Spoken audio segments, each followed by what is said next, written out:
Hey everybody. All right, here we go again. So now I'm going to show you on MyFitnessPal how to enter a recipe in a couple different ways. So there's a few different options on how you can enter your recipe. You can do a copy and paste option, you can do a manual enter, or you can just save something as a meal. So it's not quite a recipe, but it's a meal. So I'm going to show you a few different ways to do all of these. And again, I'm going to share my screen with you so that you can see exactly what I see. So it'll just take a second. And there you go. Okay. So now you can see MyFitnessPal. Again, we're on the app version of MyFitnessPal, not the web version because I much prefer the app version.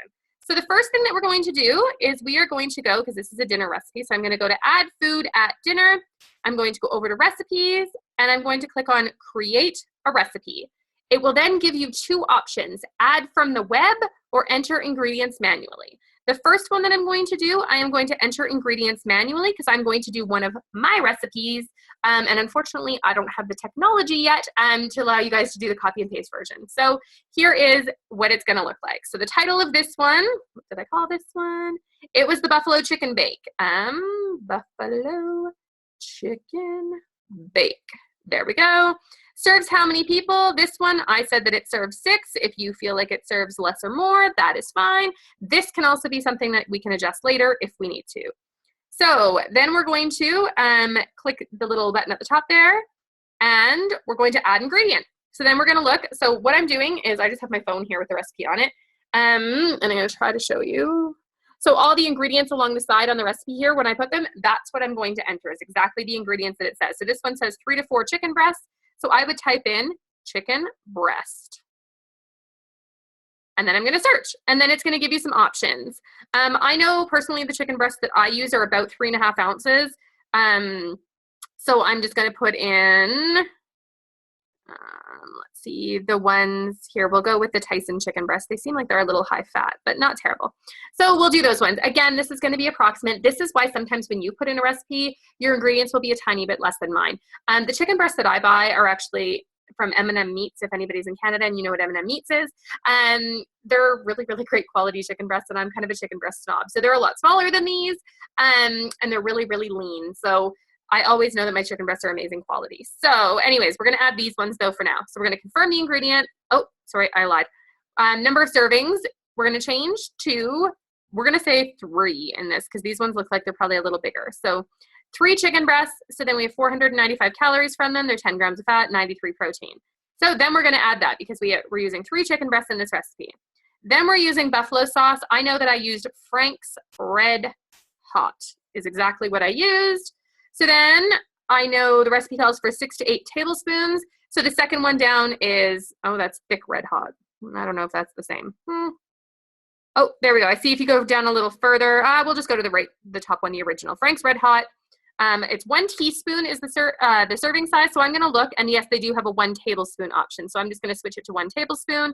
And then serving sizes, because it's 6 to 8, I'm going to go with 6 because I know I don't love a lot of hot, so I probably only used 6 tablespoons instead of 8.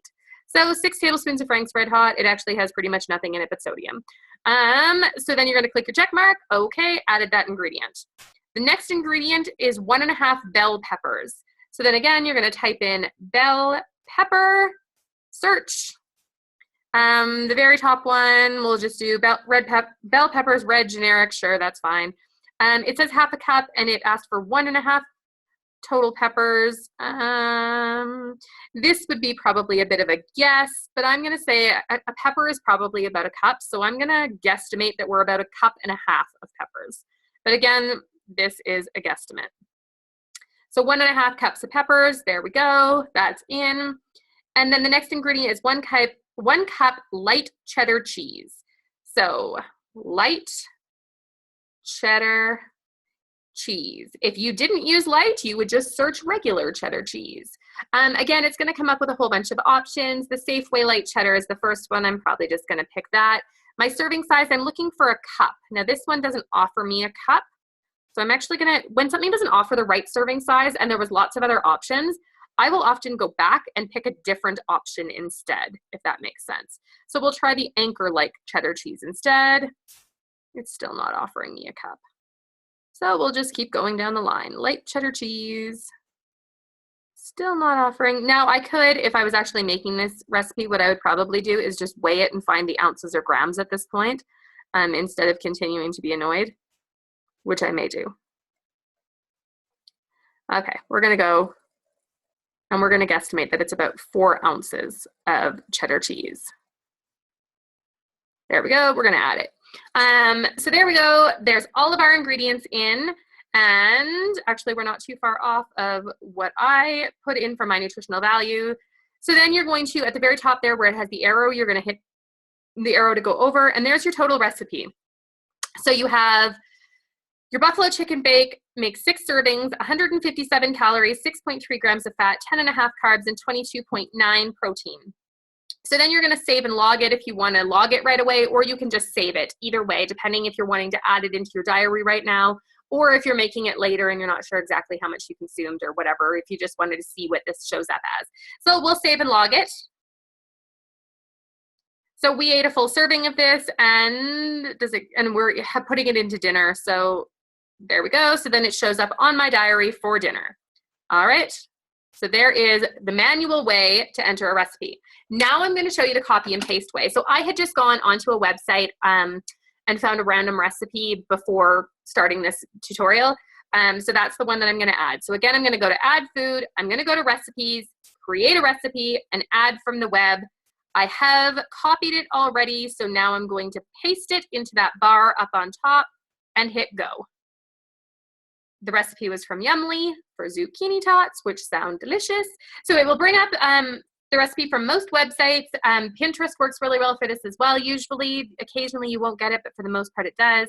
So then you're gonna click on this button at the bottom where it says import recipe, that blue button. Oh, it doesn't want to. Hold on, let's see.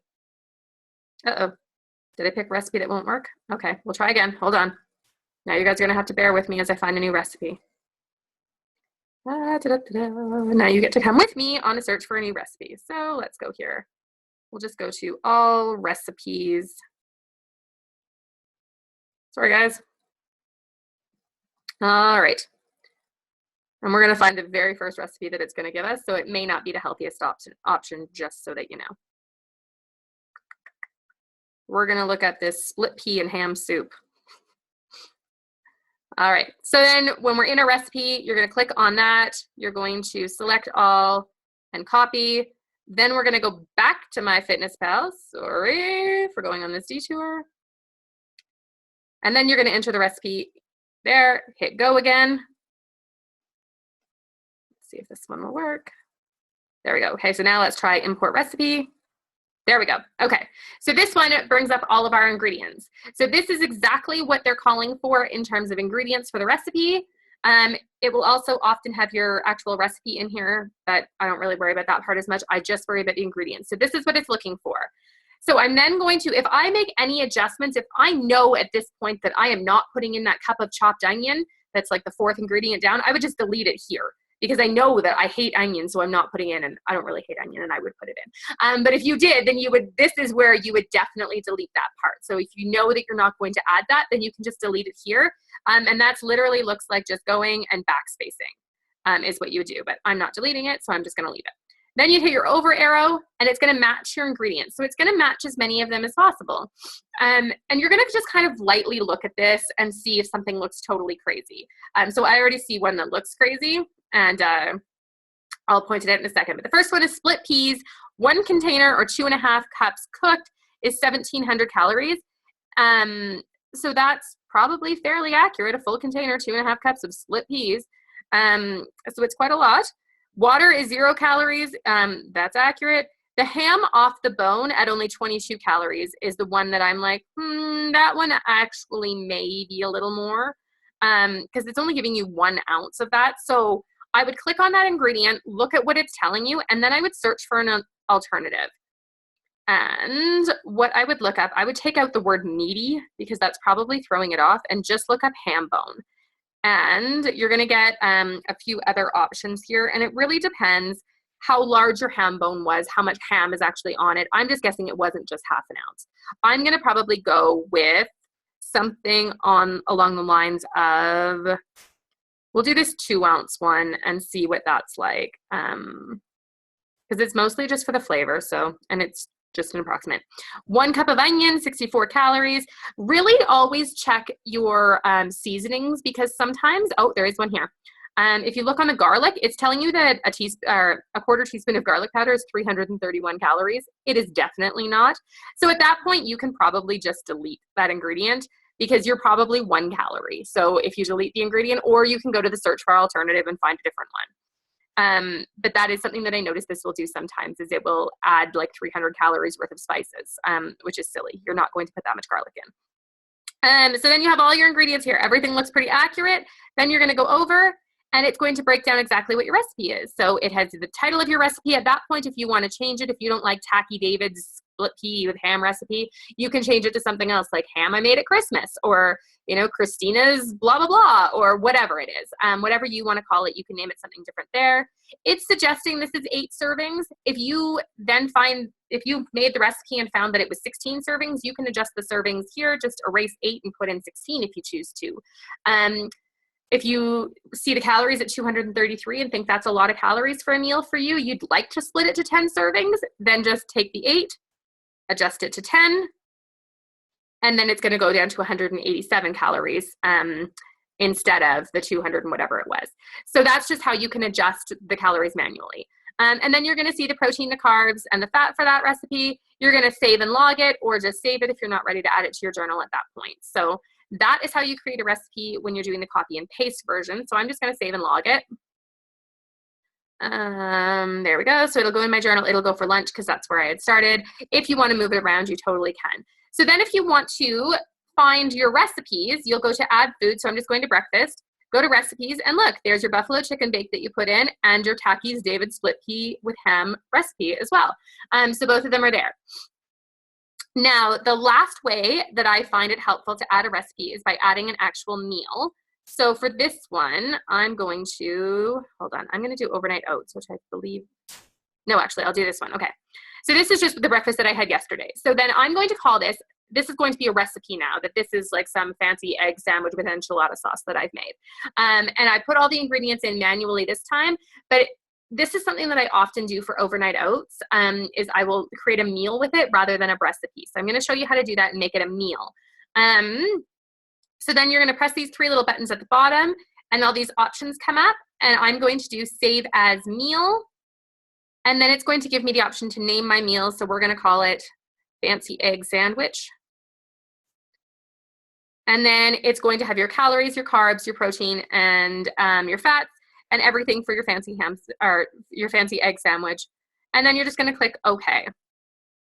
So then you have it in there. It's now saved as a meal. So now if I go to, here, we'll go down here to my morning snack. Then if I go to my meal, I have my fancy egg sandwich that I can then add as a meal another time. Or again, like you guys see, I have lots of my overnight oats that I put in here this way. And what I like about doing the overnight oats this way is it has the basic oat recipe. And then this one, for instance, had raisins in it. So I could add that as my meal, but then if I didn't do raisins, I could just delete the raisins and add in, let's say, chocolate chips. So dark, there we go. The dark chocolate bar, the piece, and it would only be 1/3 of a thing. So then you could add in some dark chocolate instead, and adjust your ingredients as you chose to.